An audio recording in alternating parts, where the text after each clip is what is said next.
شروع اللہ کے نام سے جو بہت مہربان نہایت اور رحم والا ہے۔ عورت جس نے اپنی عزت کو محفوظ رکھا، عصمت کو داغدار نہیں ہونے دیا، عفت کو گدلا نہیں ہونے دیا، اپنی آبرو کو اس طرح سنبھال کر رکھا جس طرح کوئی مالدار اپنے مرجان اور یاقوت ڈاکوؤں اور چوروں سے محفوظ کر کے رکھتے ہیں۔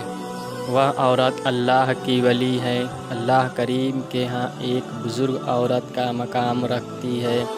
میری بانو، میں جس عورت کا ذکر کرنے لگا ہوں، یہ عورت اس عظیم انسان کی بیوی ہے جسے اللہ نے اپنا خلیل کہا ہے۔ خلیل گہرے اور جگری دوست کو کہا جاتا ہے۔ اللہ کے اس دوست کا نام حضرت ابراہیم علیہ السلام ہے۔ جناب ابراہیم علیہ السلام جب عراق کی سرزمین سے نمرود کے ہاتھوں ستائے ہوئے نکلے اور دیس سے پردیس ہو کر فلسطین کی طرف چلے تو ان کے ساتھ ان کی بیوی بھی تھی۔ آپ کی اس بیوی کا نام سارہ تھا۔ دونوں میاں بیوی اپنا ایمان بچا کر مہاجر بنے سفر کرتے چلے جا رہے تھے۔ راستے میں مصر کا ملک تھا۔ جب مصر میں داخل ہوئے تو وہاں کے بادشاہ کو خبر ہوئی کہ ایک شخص ہمارے ملک میں داخل ہوا ہے اور اس کے ساتھ اس کی نوجوان بیوی بھی ہے اور وہ بے حد خوبصورت ہے۔ بادشاہ کی عادت سو تھی کہ اس کے ملک میں نئے آنے والے کے ساتھ اگر کوئی عورت ہوتی اور وہ خوبصورت ہوتی تو بادشاہ اس عورت کو پسند کر لیتا اور اپنے پاس رکھ لیتا۔ چنانچہ بادشاہ نے حضرت ابراہیم علیہ السلام کے ساتھ بھی یہی سلوک کرنے کا ارادہ کیا۔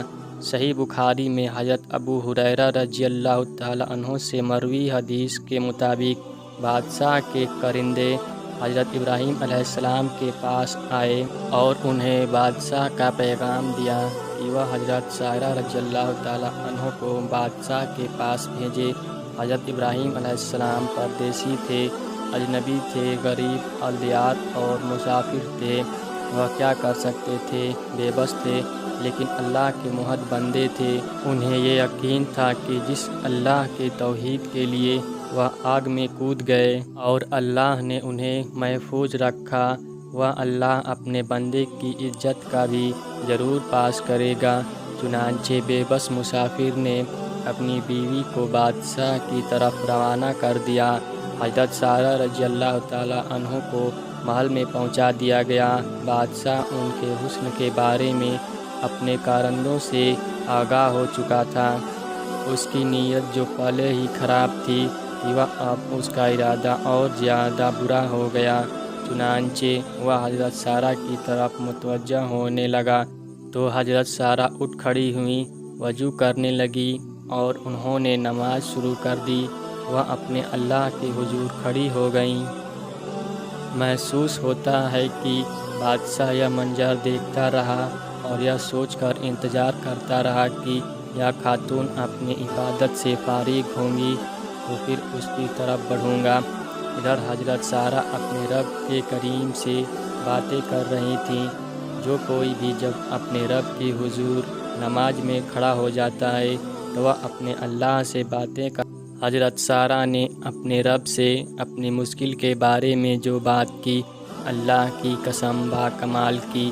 انہوں نے کہا، اے اللہ، اگر میں تجھ پر ایمان لائی ہوں، تیرے رسول پر ایمان لائی ہوں، اپنے خاوند کو چھوڑ کر میں نے اپنی عزت و عظمت کو بھی داغدار نہیں ہونے دیا، تو پھر اے میرے مولا، اس کافر کو مجھ پر مسلط نہ ہونے دے۔ اللہ اللہ! حضرت سارہ مشکل میں ہے۔ عزت کو بچانے کی مشکل اور مشکل میں فریاد کیا ہے اپنے مولا کریم سے اور مشکل سے نکلنے کے لیے اپنے اللہ کے ہاں کسی کا واسطہ نہیں ڈالتی، کوئی وسیلہ نہیں ڈھونڈتی، بلکہ وسیلہ ڈھونڈا تو اللہ کی عبادت کا۔ نماز پڑھتی ہیں اور نماز میں اپنے عمل کا وسیلہ ڈالتی ہیں۔ اللہ کی یہ ولیہ عورت ایمان کے بعد اپنے جس عمل کا وسیلہ اپنے رب کے حضور ڈالتی ہیں وہ اپنی پاک دامنی کا وسیلہ ہے۔ اللہ اکبر! پاک دامنی کتنی بڑی چیز ہے، کتنا اعلیٰ عمل ہے، یہ کس قدر خوبصورت نگینہ ہے جسے حضرت سارہ نے سنبھال کے رکھا ہے۔ یہ کیسا خوبصورت یاقوت ہے جس پر حضرت سارہ نے خراش تک نہیں آنے دی۔ یہ کیسا چمکدار ہیرا ہے جس پر اللہ کے خلیل کی بیوی نے گرد بھی نہیں پڑنے دی۔ اللہ اکبر! یہ کتنا بڑا اور عالیشان عمل ہے۔ عزت کی حفاظت واقعی بہت بڑا عمل ہے۔ اس کے بڑا اور عالیشان ہونے پر یہی دلیل کافی ہے کہ اللہ کی بندی نے اس عمل کو اللہ کے دربار میں بطور واسطہ پیش کیا ہے اور مدعا کی ہے کہ عزت بچ جائے۔ وقت مشکل میں ہے اور دعا ہے کہ اے اللہ اس مشکل سے نکال دے کہ تو ہی مشکل کشا ہے۔ واہ واہ! اے مسلمانوں کی روحانی اماں، تیرے سچے عمل کی لاج عرش والے لجپال نے ایسی رکھی کہ کمال کر دیا۔ بے شک آپ کا مقام بہت اونچا ہے، کیونکہ آپ حضرت ابراہیم علیہ السلام کی زوجہ محترمہ ہیں، لیکن آپ نے اللہ کے حضور واسطہ اپنے خاوند کا نہیں ڈالا، باوجود اس کے کہ وہ اللہ کے گہرے دوست ہیں۔ آپ نے واسطہ ڈالا تو اپنے عمل کا ڈالا۔ آپ کو ولایت ملی تو اپنے عمل سے ملی، کسی دوسرے کے مقام و مرتبہ اور کسی دوسرے کے نیک عمل سے ولایت نہیں ملی، بلکہ اپنے ہی عمل سے ملی۔ اور آپ کا یہ کردار قیامت تک آنے والی تمام عورتوں کے لیے نمونہ بن گیا ہے کہ مقام ملے گا تو اپنے عمل سے ملے گا، اور اللہ اور اس کے رسول پر ایمان کے بعد عورت کے لیے جو سب سے بڑا عمل ہے، جو ولایت کی بلندی تک پہنچانے والا ہے، وہ عزت و آبرو کی حفاظت کا عمل ہے۔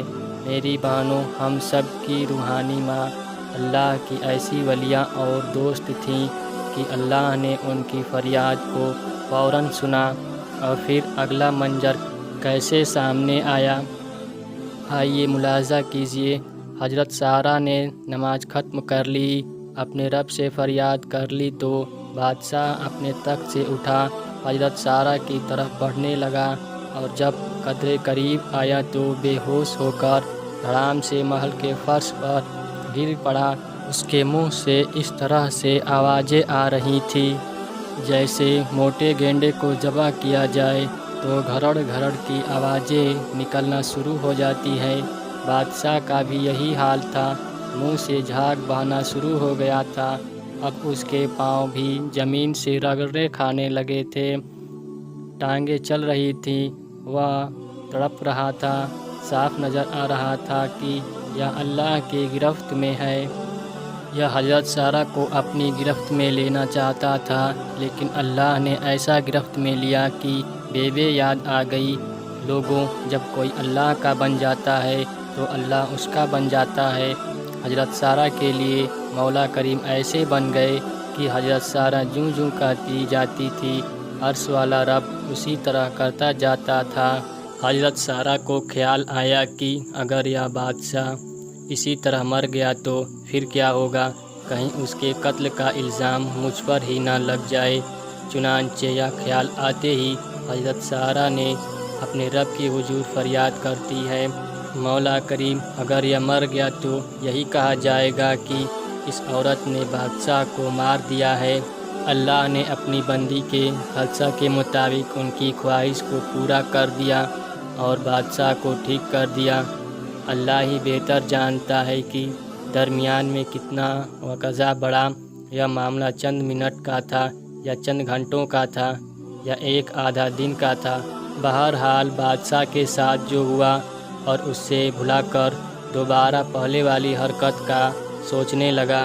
حضرت سارہ نے جب دوبارہ دیکھا کہ بادشاہ کو عقل نہیں آئی بلکہ اب پھر سرکشی پر آمادہ ہے تو دوبارہ پہلے والا عمل دہرایا، وضو کیا، نماز پڑھی اور اللہ کے یہاں پہلے والی دعا مانگی۔ نماز سے فارغ ہوئی تو بادشاہ آگے بڑھا، وہ دوسری بار نیچے گرا اور پہلے والی حالت سے دو چار ہو گیا۔ حضرت سارہ نے دوبارہ اپنے رب سے وہی التجا کی کہ اے اللہ اگر یہ مر گیا تو الزام اس کے مرنے کا تیری بندی پر ہی آئے گا۔ اللہ کریم نے بادشاہ کو دوبارہ ٹھیک کر دیا۔ گویا اللہ کریم کہہ رہے تھے کہ میری بندی تو جس طرح کہتی جائے گی ہم اسی طرح کرتے جائیں گے۔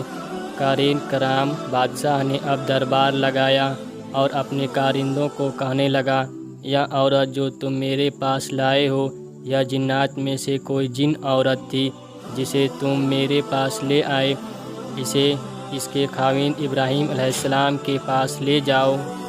محسوس ہوتا ہے کہ وہ کارندے جان گئے تو بادشاہ نے انہیں کہا کہ ٹھہرو، یہ لڑکی ہے، اس کا نام ہاجرہ ہے، اسے اس خاتون کے سپرد کر دو کہ وہ اسے ساتھ لے جائے۔ اللہ حضرت سارہ دنیا کی کرامت دیکھیے کہ وہ بادشاہ جو حضرت سارہ کے حسن میں دل گرفتہ ہو کر انہیں اپنے پاس رکھنا چاہتا تھا، وہ اپنی لڑکی خادمہ بنا کر حضرت سارہ کے سپرد کر رہا تھا۔ حضرت سارہ ہاجرہ کو لے کر حضرت ابراہیم علیہ السلام کے پاس پہنچی تو آپ یقیناً خوش ہوئے ہوں گے کہ اللہ نے کرم کیا، سارہ آ گئی، مگر حیران بھی ہوں گے کہ یہ ایک اور لڑکی بھی اس کے ساتھ ہے۔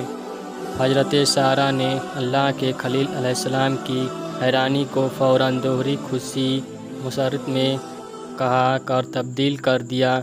جناب نے محسوس نہیں کیا کہ اللہ نے کافر کو اونڈھے منہ اٹک کے رکھ دیا اور خدمت کے لیے یہ لڑکی بھی عطا کر دی ہے۔ یدی اب تک آپ نے ہمارے چینل کو سبسکرائب نہیں کیا تو آپ ہمارے چینل کو سبسکرائب کر لیجئے۔ خدا حافظ۔